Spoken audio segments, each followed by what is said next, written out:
मैं आशीष कुमार अपने YouTube channel Bihar GK tricks में आपका स्वागत करता हूं। आज हम लोग विश्व का भूगोल के अंतर्गत वायुमंडल के बारे में इस वीडियो में पढ़ेंगे। तो यदि आप लोगों ने अब तक हमारा channel Bihar GK tricks subscribe नहीं किया है तो इसे सब्सक्राइब कर लें, साथ ही बेल आइकन को जरूर दबाएं। तो आइए वीडियो को स्टार्ट करते हैं। तो सबसे पहले हम लोग इसके नोट्स को पढ़ेंगे। तो आइए इसके नोट्स को पढ़ते हैं। वायुमंडल विभिन्न प्रकार के गैसों का मिश्रण है, अर्थात वायुमंडल में बहुत सारे गैस पाए जाते हैं। इसमें मनुष्यों एवं जंतुओं के जीवन के लिए आवश्यक गैस जैसे ऑक्सीजन तथा पौधों के जीवन के लिए कार्बन डाइऑक्साइड पाई जाती है। अर्थात वायुमंडल में ही जीव जंतुओं और मनुष्यों के लिए आवश्यक गैस जैसे कि ऑक्सीजन, उसी प्रकार पौधों के लिए आवश्यक गैस जैसे कि कार्बन डाइऑक्साइड वायुमंडल में ही पाए जाते हैं। वायुमंडल के संगठन में कई गैसों का योगदान होता है, अर्थात वायुमंडल के बनने के लिए बहुत सारे गैसों का योगदान होता है, जिनमें 99% भाग केवल नाइट्रोजन और ऑक्सीजन का है। अर्थात वायुमंडल में 99% भाग केवल नाइट्रोजन और ऑक्सीजन का है। शेष लगभग 1% भाग में argon, carbon dioxide, neon, krypton, helium, hydrogen तथा जेनॉन आदि सम्मिलित रहते हैं। अर्थात केवल 1% में ही ये सारे गैस आते हैं, बाकी 99% में नाइट्रोजन और ऑक्सीजन आते हैं। अब आगे है वायुमंडल की स्थिति, गैसें एवं उनका द्रव्यमान प्रतिशत। पहला है नाइट्रोजन, जिसका सूत्र होता है N2, जिसका वायुमंडल में द्रव्यमान प्रतिशत है 78.08%। वहीं ऑक्सीजन, जिसका सूत्र O2 होता है, उसका वायुमंडल में प्रतिशत 20.95% है। जब दोनों को जोड़िएगा तो लगभग 99% आएगा। आर्गन, जिसका सूत्र AR होता है, उसका प्रतिशत है 0.93%। वहीं कार्बन डाइऑक्साइड का प्रतिशत है 0.036%। नियॉन का, जिसका सूत्र Ne होता है, उसका प्रतिशत है 0.002%।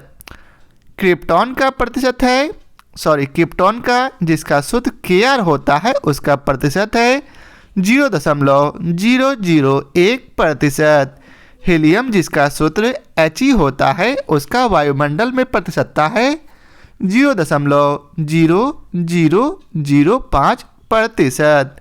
हाइड्रोजन का, जिसका सूत्र होता है H2, उसका वायुमंडल में प्रतिशत है 0.00005%। वहीं जेनॉन, जिसका सूत्र होता है Xe, उसका प्रतिशत है 0.00009%। तो ये थे वायुमंडल में उपस्थित गैस, उनके सूत्र और उनके प्रतिशत।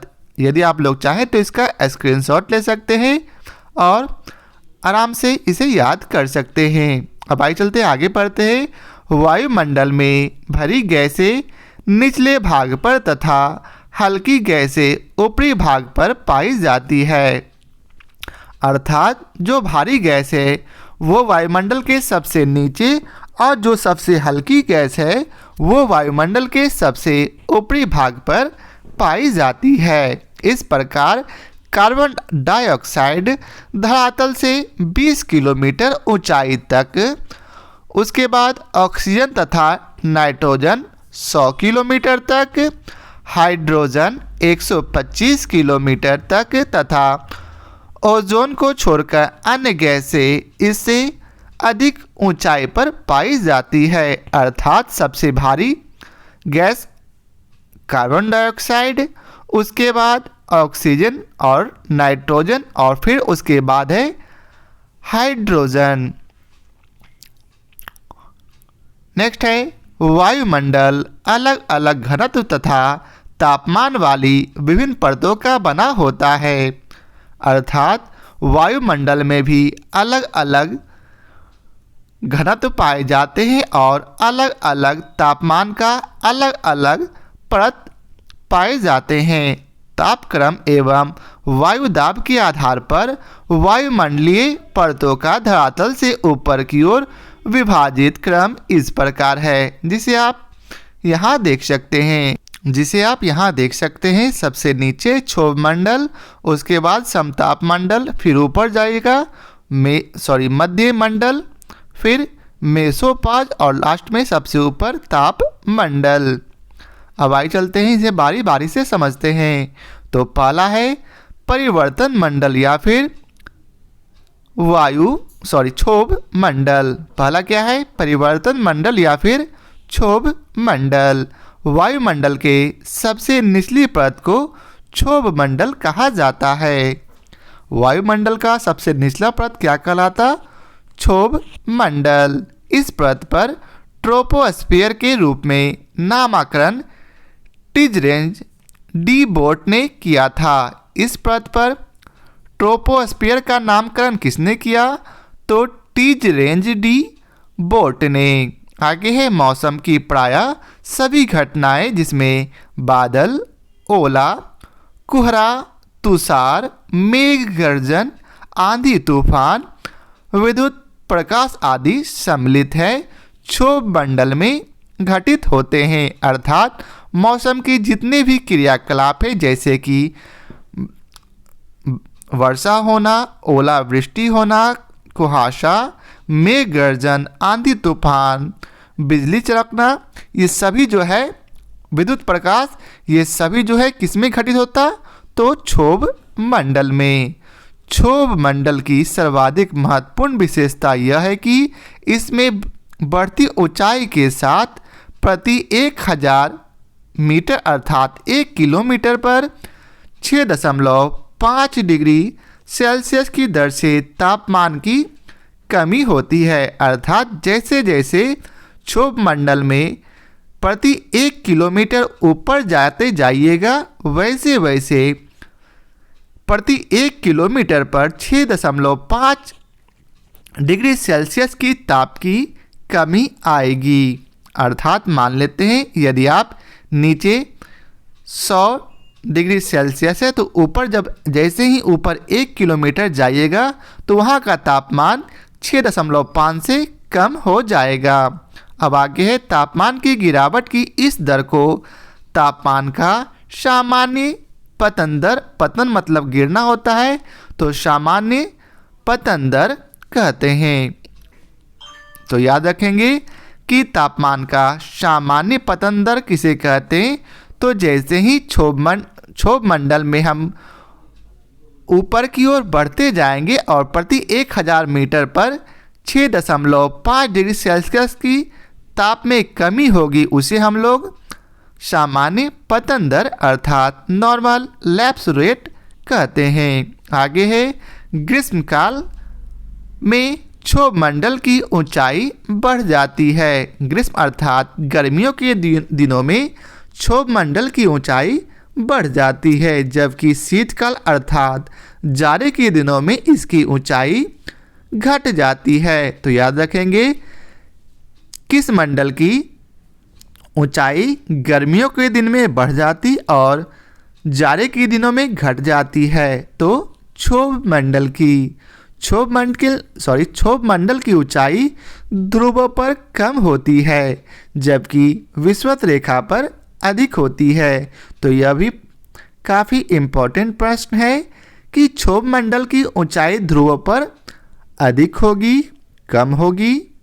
तो इसका सही उत्तर है कम होगी। वहीं विषुवत रेखा पर इसकी ऊंचाई अधिक होती है। नासा के अनुसार क्षोभ मंडल की ऊंचाई लगभग 8 से 15 किलोमीटर है। तो याद रखेंगे क्षोभ मंडल की ऊंचाई कितनी है, तो 8 से 15 किलोमीटर। वहीं इसकी औसत ऊंचाई 12 किलोमीटर मानी जाती है। तो औसत ऊंचाई कितनी है क्षोभ मंडल की, तो 12 किलोमीटर। क्षोभ मंडल की ऊपरी सीमा को ट्रोपोपाज कहते हैं। क्षोभ मंडल की जो सबसे ऊपरी सीमा है उसे हम लोग ट्रोपोपाज कहते हैं। अब दूसरा है समताप मंडल। समताप मंडल पृथ्वी के वायुमंडल की दूसरी प्रमुख परत है। तो याद रखेंगे कि पृथ्वी के वायुमंडल की दूसरी प्रमुख परत कौन है, तो समताप मंडल। यह परत क्षोभ मंडल तथा मध्य मंडल के बीच अवस्थित होता है, अर्थात यह समताप मंडल क्षोभ मंडल के ऊपर और मध्य मंडल के नीचे अवस्थित होता है। अर्थात क्षोभ मंडल के ऊपर जाइएगा तो आपको समताप मंडल मिलेगा। समताप मंडल का विस्तार क्षोभ मंडल की ऊपरी सीमा से लेकर 50 किलोमीटर ऊंचाई तक मानी जाती है। तो आप लोग जानते हैं कि क्षोभ मंडल की ऊंचाई लगभग कितनी है, तो 8 से 15 किलोमीटर। जैसे ही 8 से 15 किलोमीटर के ऊपर आप जाइएगा और 50 किलोमीटर तक अर्थात लगभग 65 किलोमीटर तक, तो 16 से 65 किलोमीटर के बीच जो भी मंडल है वो समताप मंडल होगा, क्योंकि यहाँ बतलाया जा रहा है कि क्षोभ मंडल के ऊपरी सीमा से 50 किलोमीटर की ऊंचाई तक समताप मंडल बहुत ही शुष्क है तथा यहाँ की वायु में जल वाष्प बहुत ही कम मात्रा में पाई जाती है। तो याद रखेंगे कि समताप मंडल में जल वाष्प अर्थात नमी यहाँ बहुत कम मात्रा में पाई जाती है, इसलिए इस परत में बादल तथा अन्य मौसमी घटनाएं न के बराबर होती है। व्यावसायिक जेट विमान वायुमंडलीय विक्षोभ से बचने के लिए समताप मंडल में ही उड़ान भरते हैं।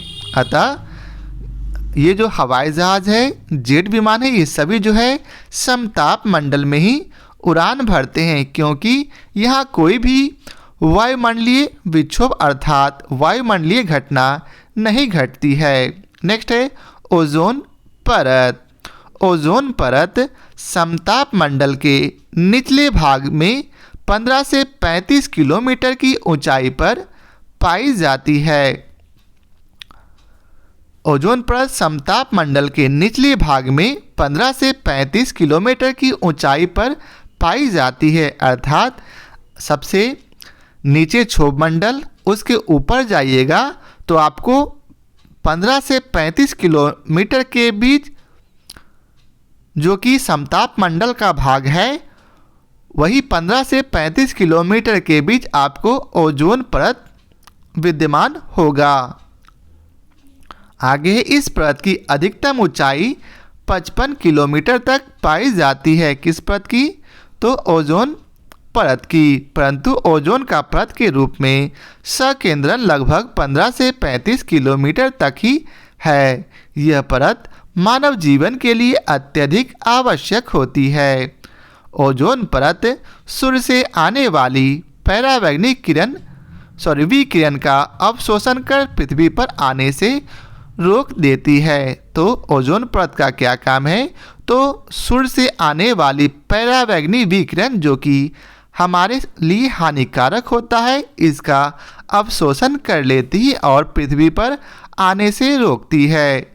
इन किरणों से त्वचा कैंसर का खतरा होता है, अर्थात परावैंगनिक किरणों से त्वचा कैंसर होने का खतरा होता है, जिसे ओजोन परत ऊपर ही रोक देती है। आगे है समताप मंडल के निचले सतह पर कभी कभी सीरस बादल दिखाई पड़ते हैं। इन बादलों को मदर ऑफ पर्ल क्लाउड्स या फिर मैक्रियस क्लाउड कहते हैं। तो याद रखेंगे कि मदर ऑफ पर्ल क्लाउड्स या मैक्रियस क्लाउड्स किसे कहते हैं, तो जब जो समताप मंडल के नीचे सीरस बादल दिखाई पड़ते हैं उसे मदर ऑफ पर्ल क्लाउड्स के नाम से जाना जाता है। आगे है समताप मंडल की ऊपरी सीमा को एस्ट्रेटोपाज कहते हैं। समताप मंडल की ऊपरी सीमा को क्या कहते हैं?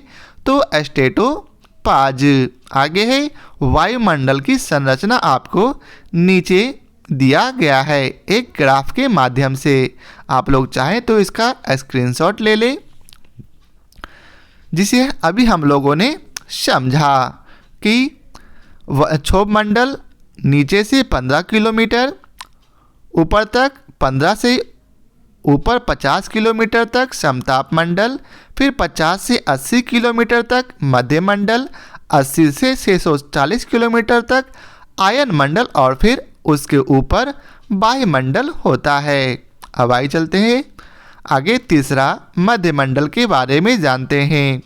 मध्य मंडल का विस्तार धरातल से लगभग 50 से 80 किलोमीटर की ऊंचाई तक पाया जाता है, अर्थात 50 से 80 अर्थात 50 से ऊपर।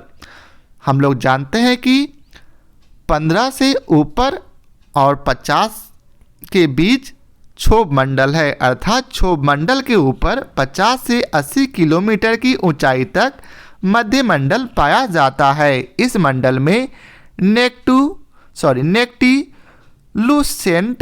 बादलों का ध्रुव के ऊपर गर्मियों में दर्शन होता है। इन बादलों का निर्माण उल्का धूल एवं संवहनीय प्रक्रिया द्वारा ऊपर लाई गई आर्द्रता के संवहन से संघनन होता है। तो आपसे पूछा जाएगा नक्टिलुसेंट बादलों का दर्शन कब होता? तो ध्रुवों के ऊपर गर्मियों में, और यह किस मंडल में पाया जाता? तो मध्य मंडल में। और यह भी पूछा जा सकता कि नक्टिलुसेंट बादलों का निर्माण किस प्रकार होता? तो उल्का धूल एवं संवहनी प्रक्रिया द्वारा ऊपर लाई गई आर्द्रता के संयोग से संघनन होने से होता है। इस मंडल में अर्थात मध्य मंडल में ऊंचाई के साथ तापमान में गिरावट होती है। मंडल की ऊपरी सीमा पर तापमान -0 डिग्री सेल्सियस तक पहुंच जाता है। मध्य मंडल की ऊपरी सीमा को मेसोपाज कहते हैं। तो याद रखेंगे मध्य मंडल की ऊपरी सीमा को क्या कहा जाता? तो मेसोपाज। नेक्स्ट है तापमंडल। तापमंडल किसे कहते हैं? तो मध्य मंडल के ऊपर स्थित वायुमंडल के भाग को तापमंडल कहते हैं। याद रखेंगे सबसे नीचे क्षोभ मंडल, उसके ऊपर समताप मंडल, फिर ऊपर मध्य मंडल और लास्ट में तापमंडल, अर्थात मंडल के ऊपर तापमंडल होता है। इस मंडल में बढ़ती ऊंचाई के साथ तापमान तीव्र गति से बढ़ता है, अर्थात इसमें जैसे जैसे आप ऊपर जाइएगा तापमान बढ़ते जाएगा। विभिन्न विशिष्टताओं के आधार पर इस मंडल को 2 उपमंडलों में विभाजित किया जा सकता है। कौन कौन सा? तो पहला है आयन मंडल और दूसरा बहिर्मंडल। तो आइए समझते हैं आयन मंडल को। आयन मंडल में विद्युत अवशेषित कण होते हैं। आयन मंडल में क्या पाए जाते हैं? तो विद्युत आवेशित कण, जिन्हें आयन कहते हैं। ये कण रेडियो तरंगों को भूपृष्ठ पर परावर्तित करते हैं और इस प्रकार बेतार संचार को संभव बनाते हैं। इस मंडल का विस्तार लगभग 80 से 640 किलोमीटर के बीच पाया जाता है, अर्थात आयन मंडल का विस्तार 80 से 640 किलोमीटर के बीच पाया जाता है। आयन मंडल में ऊंचाई के साथ कई परतों का निर्धारण किया जाता है, जैसे डी परत न्यून आवृत्ति वाली रेडियो तरंगों का परिवर्तन करती है। डी तरंग क्या करती, तो न्यून जो कम आवृत्ति वाली रेडियो तरंगों का परिवर्तन करती है। वहीं ई परत को केनली हैवीसाइड परत भी कहा जाता है। ई परत को क्या कहा जाता, केनली हैवीसाइड परत। यह उच्च आवृत्ति वाली रेडियो तरंगों का परिवर्तन कर पृथ्वी पर भेजती है। इस प्रकार से एफ परत तथा जी परत भी आयनमंडल की परत है। इस मंडल अर्थात आयनमंडल की महत्वपूर्ण विशेषता इसमें उत्तरी ध्रुवीय प्रकाश तथा दक्षिणी ध्रुवीय प्रकाश की होने वाली घटना है। तो आयनमंडल की प्रमुख विशेषता क्या है, तो इसमें उत्तरी ध्रुवीय प्रकाश की घटना और दक्षिण ध्रुवीय प्रकाश की घटना होती है। अब दूसरा है बहिर्मंडल। बहिर्मंडल जो है आयनमंडल के ऊपर वायुमंडल की सबसे ऊपरी परत है, जिसे बाह्यमंडल कहते हैं। अर्थात आयनमंडल के ऊपरी परत को बाह्यमंडल कहते हैं। अर्थात 640 किलोमीटर से ऊपर के मंडल को बाह्यमंडल कहते हैं। इस मंडल की कोई सीमा नहीं है। अर्थात 640 किलोमीटर के ऊपर जितने भी है मंडल वो बाह्यमंडल के अंतर्गत आता है। संचार उपग्रह भू-स्थैतिक कक्षा में विषुवत रेखा की लगभग 3600 किलोमीटर की ऊंचाई पर स्थापित किए जाते हैं। तो याद रखेंगे कि संचार उपग्रह भू-क्षैतिज कक्षा में विषुवत रेखा के लगभग कितनी ऊंचाई पर स्थापित किए जाते, तो 36,000 किलोमीटर। ये प्रश्न काफ़ी इम्पोर्टेंट है, इसे आप लोग याद रखेंगे। वायुमंडलीय स्तरों में 640 किलोमीटर के ऊपर बहिर्मंडल का विस्तार पाया जाता है। अतः वायुमंडल की सबसे ऊपरी परत बहिर्मंडल में ही संचार उपग्रह अवस्थित रहते हैं। अब आइए चलते इसके प्रश्न कोश को देखते हैं। तो पहला प्रश्न है, वायुमंडल कई प्रकार की गैसों के मिश्रण बने हैं। पृथ्वी के नज़दीक वायुमंडल में मुख्यतः पाई जाती है कौन सी, तो इसका उत्तर है ए नाइट्रोजन एवं ऑक्सीजन। भारी गैसें वायुमंडल के निचली भाग में तथा हल्की गैसें ऊपरी भाग में पाई जाती है। इस प्रकार कार्बन डाइऑक्साइड धरातल से लगभग 20 किलोमीटर ऊंचाई तक, उसके बाद ऑक्सीजन तथा नाइट्रोजन लगभग 100 किलोमीटर तक, हाइड्रोजन लगभग 125 किलोमीटर तक तथा ओजोन को छोड़कर अन्य गैसें इससे अधिक ऊंचाई पर पाई जाती है। अतः विकल्प ए सही उत्तर है। अब अगला प्रश्न है, वायुमंडल में सबसे अधिक किस गैस का प्रतिशत है, तो इसका उत्तर है बी नाइट्रोजन का। वायुमंडल में नाइट्रोजन की प्रतिशतता सर्वाधिक है, जिसका प्रतिशत है 78.08%। अब अगला प्रश्न है, निम्नलिखित में से कौन सी एक वायुमंडल में अस्थायी गैस है, तो इसका उत्तर है नाइट्रोजन। वायुमंडल में अस्थायी गैस उन गैसों को कहते हैं जिनका प्रतिशत दिन प्रतिदिन नहीं बदलता है। इन गैसों में मुख्यतः नाइट्रोजन, ऑक्सीजन एवं आर्गन को रखा जाता है। वायुमंडल में 3 गैसों को छोड़कर बाकी सभी गैसों का प्रतिशतता अत्यंत न्यून अर्थात कम होता है और कुछ गैसों की प्रतिशतता परिस्थितियों के अनुसार बदलती रहती है। इसलिए इन सभी को अस्थायी गैसों की श्रेणी में रखा जाता है। अब अगला प्रश्न है, पृथ्वी के धरातल से ऊपर की ओर वायुमंडल के विभिन्न स्तरों का सही क्रम क्या है, तो इसका उत्तर है सी अर्थात सबसे नीचे क्षोभ मंडल, उसके बाद समताप मंडल, फिर मध्य मंडल और सबसे लास्ट में आयन मंडल। तापक्रम एवं वायुदाब के आधार पर वायुमंडलीय परतों को धरातल से ऊपर की ओर विभाजित स्तरों का क्रम इस प्रकार है। अर्थात परिवर्तन मंडल या फिर क्षोभ मंडल धरातल से लगभग 15 किलोमीटर, समताप मंडल लगभग 15 से 50 किलोमीटर, मध्य मंडल लगभग 50 से 80 किलोमीटर, आयन मंडल लगभग 80 से 640 किलोमीटर और बहिर्मंडल लगभग 640 किलोमीटर से ऊपर है। अतः विकल्प सी सही उत्तर है। अब अगला प्रश्न है, वायुमंडल की 4 परतें ऊंचाई के अनुसार उनका सही अवरोही क्रम क्या है? तो इसका उत्तर है ए अर्थात सबसे ऊपर है आयन मंडल, उससे नीचे मध्य मंडल, फिर समताप मंडल और सबसे नीचे क्षोभ मंडल है। अब अगला प्रश्न है, अधिकांश मौसम गतिविधियां जिस वायुमंडलीय परत में होती है वह है? तो इसका उत्तर है सी क्षोभ मंडल। मौसम की प्रायः सभी घटनाएं जिसमें बादल, ओला, कोहरा, तुषार, मेघ गर्जन, आंधी तूफान, विद्युत प्रकाश आदि सम्मिलित है, क्षोभ मंडल में ही घटित होती है। अब अगला प्रश्न है, समताप मंडल को जेट विमानों की उड़ान के लिए आदर्श माना जाता है क्योंकि? तो इसका उत्तर है डी अर्थात इस परत में बादल तथा अन्य मौसमी घटनाएं नहीं होती, इस कारण से। समताप मंडल पृथ्वी की वायुमंडल की दूसरी प्रमुख परत है।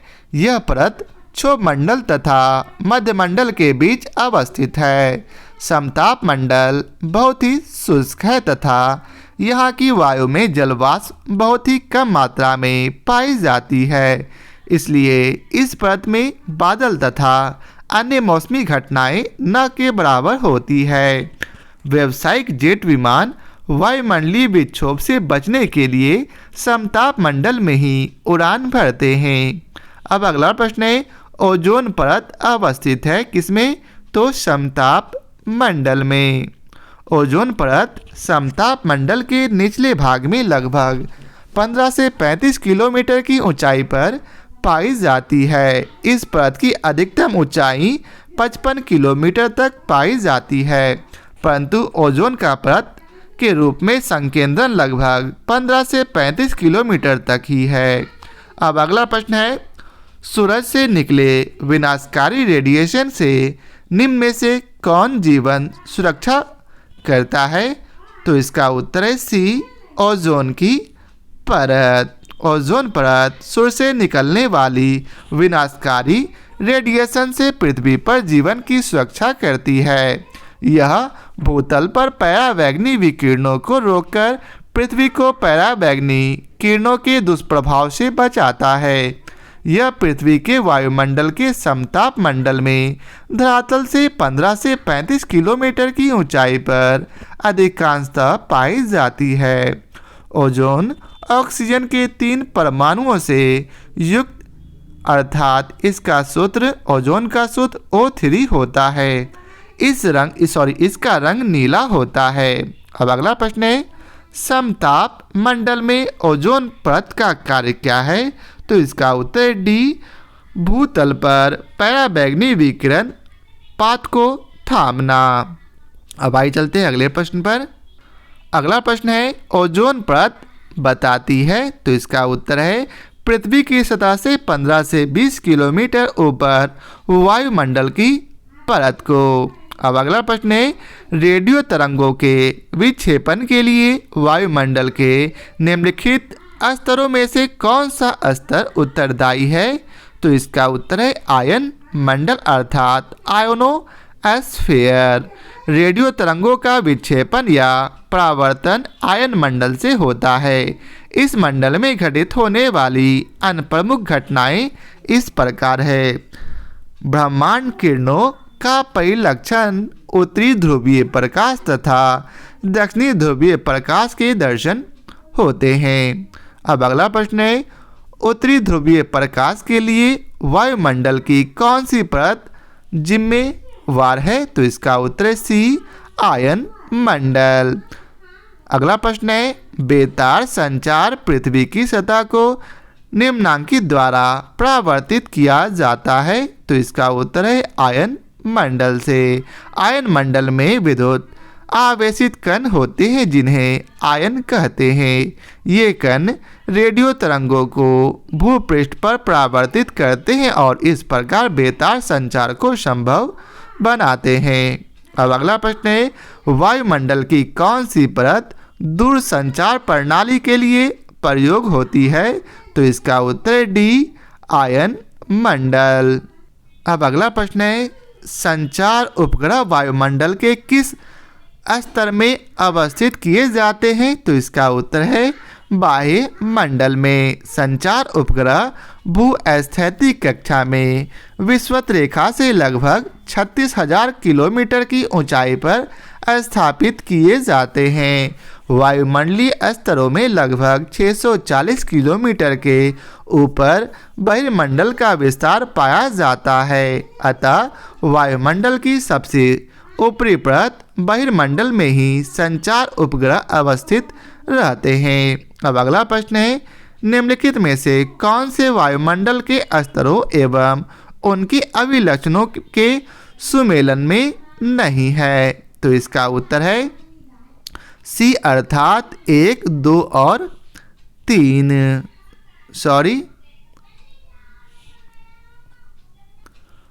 क्षोभ मंडल में मौसम संबंधी घटनाएं होती है, वहीं ओजोन परत समताप मंडल में विस्तारित होती है, जबकि आयन मंडल से ही पृथ्वी की सतह की ओर रेडियो तरंगों का परिवर्तन होता है। ध्रुव ज्योति का संबंध भी आयन मंडल से ही होता है। अतः 1, 2 एवं 3 सही सुमेलित है, जबकि 4 सुमेलित नहीं है। तो यह था आज के वीडियो का आखिरी प्रश्न। आशा करता हूँ आप लोगों को हमारे यह वीडियो पसंद आया हो। यदि आप लोगों को हमारे यह वीडियो पसंद आया हो तो लाइक और शेयर जरूर करें। फिर मिलते हैं नए चैप्टर के साथ। आज के लिए बहुत बहुत धन्यवाद।